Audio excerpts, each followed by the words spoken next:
گفتن من دیروز برادر عزیز اکای پیش خودم همه تلفن سکوندمیر دارد کو ثانیه را حساب میکنه 1 2 3 4 5 با خدای مهربان قسم که من خودم یک تخمین کردم همون سکوندمیر شاکو جخیدم گفتم که در 1 مینوت من چند بار این سوره فاتحه را خواندم میتونم همون را زیر کردم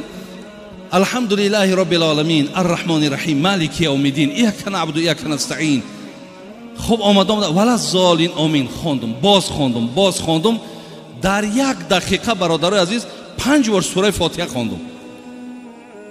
علما میگن در 1 سوره فاتحه را خواندن 600 ثواب است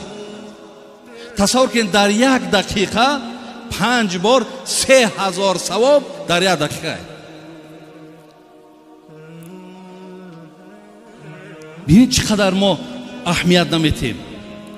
1 دقیقه در آدم میتواند 3000 ثواب صاحب شود بهترینی یا گویم از همه حمدی که نزد خداوند محبوب و بالاست کلمه لا اله الا الله در 1 دقیقه تا 50 بار 60 بار بگوی همچنان تخمین کردم 15 بار سوره اخلاص در 1 مینوت خواندم برادر عزیز ما میتونیم اینا بین 45 میشود 5 مینوت دیگه مونده است ای کی میشود گفتم کی میشود قد میگذرونیش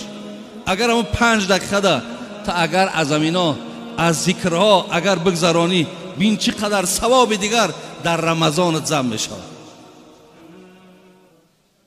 زین لحاظ برادر عزیز وقت بسیار حتی حسن بصری یک سخن زیبا داره میگه وقتی که آفتاب روشن میشید است روزی نو که می آمده است میگه همین روز به آدمیزاد میگفته است ای فرزند آدم من شاهد همه کارهای تو هستم پایبند کارهای خوب شو تا زیرا اگر من رفتم دیگر بازگشت ندارم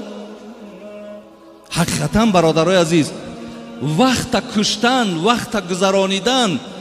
راهش زیاده ولی وقت زنده کردن راه نداره وقت کشی آسان است